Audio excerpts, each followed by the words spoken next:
Essula y'e11. Kale onooyagalanga Mukama Katonda wo ne weekuuma bye yakuutira n'amateeka ge n'emisango gye n'ebiragiro by'ennaku zonna. Era mumanye leero, kubanga soogera n'abaana bammwe abatannamanya era abatannalaba kukangavvula kwa Mukama Katonda wammwe, obukulu bwe, engalo ze ez'amaanyi, n'omukono gwe ogwagololwa, n'obubonero bwe, n'emirimu gye, bye yakolera wakati mu Misiri Falaawo kabaka w'e Misiri n'ensi ye yonna. Era kye yakolera eggye ery'e Misiri, embalaasi zaabwe n'amagaali gaabwe, bwe yabakulukusizaako amazzi ag'ennyanja emyufu bwe baali nga babagoberera, era Mukama bwe yabazikiriza okutuusa leero. Era bye yabakolera mu ddungu okutuusa lwe mwajja mu kifo kino, era kye yakola Dasani ne Abiramu abaana ba Eriyaabu omwana wa Lewubeeni, ensi bwe yayasamya akamwa kaayo n'ebamira bugobo, n'ab'omu nnyumba zaabwe n'eweema zaabwe na buli kintu kiramu ekyabagoberera wakati mu Isirayiri yenna. Naye amaaso gammwe gaalabanga omulimu gwonna omukulu ogwa Mukama gwe yakola.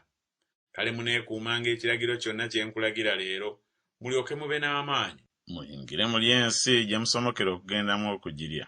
Era mulyoke mumale ennaku nnyingi ku nsi Mukama gye yalayirira bajjajja bammwe okugibawa n'ezzadde lyabwe, ensi ekulukuta n'amata n'omubisi gw'enjuki.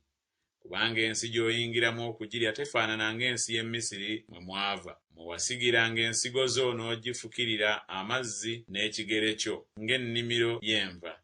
Nate ensi gye musomokera okugendamu okugirya y'ensi ey'ebiwonvu n'ensozi, enywa amazzi ag'enkuba eva mu ggulu. Ensi Mukama Katonda wo gy'ayagala. Amaaso ga Mukama Katonda wo gaba ku yo ennaku zonna, okuva omwaka we gusookera okutuusa ku nkomerero yaagwo. Awo olunaatuukanga bwe munaanyiikiranga okuwulira ebigambo byange bye mbalagira leero, okwagala Mukama Katonda wammwe n'okumuweereza n'omutima gwammwe gwonna n'emmeeme yammwe yonna, n'atonnyesanga enkuba y'ensi yammwe mu ntuuko zaayo, enkuba eya ddumbi n'eya ttoggo, okungulenga eŋŋaano yo n'envinnyo yo n'amafuta go. Era naawanga omuddo mu nnimiro zo olw'ebisibo byo, era onoolyanga n'okkuta.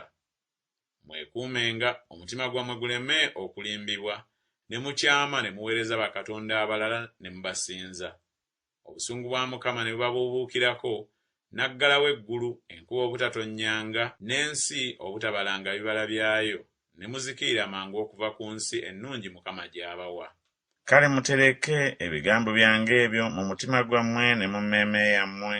Era munaabisibanga okuba akabonero ku mikono gyammwe, era binaabanga eby'oku kyenyi wakati w'amaaso gammwe.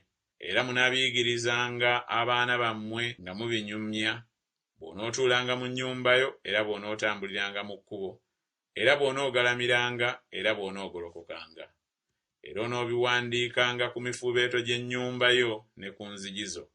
Ennaku zammwe zeeyongerenga, n'ennaku ze ez'abaana bammwe ku nsi Mukama gye yalayirira bajjajja bammwe okubawa, ng'ennaku ez'eggulu eriri waggulu w'ensi. Kubanga bwe munaanyiikiranga okwekuuma ekiragiro kino kyonna kye mbalagira okukikola, okwagalanga Mukama Katonda wammwe, okutambuliranga mu makubo ge gonna n'okwegatta naye, Mukama anaagobangamu amawanga gano gonna mu maaso gammwe, mmwe ne muli amawanga agabasinga obunene n'amaanyi. Buli kifo ekinaalinnyibwangamu ekigere kyammwe kinaabanga kyammwe, okuva ku ddungu ne Lebanooni, okuva ku mugga, omugga Fulaati, okutuuka ku nnyanja ey'omu mabega we wanaabanga ensalo yammwe. Tewaliba muntu aliyinza okuyimirira mu maaso gammwe. Mukama Katonda wammwe anaateekanga ekitiibwa kyammwe n'entiisa yammwe ku nsi yonna kwe munaalinnyanga, nga bwe yabagamba. Laba, leero nteeka mu maaso gammwe omukisa n'okukolimirwa.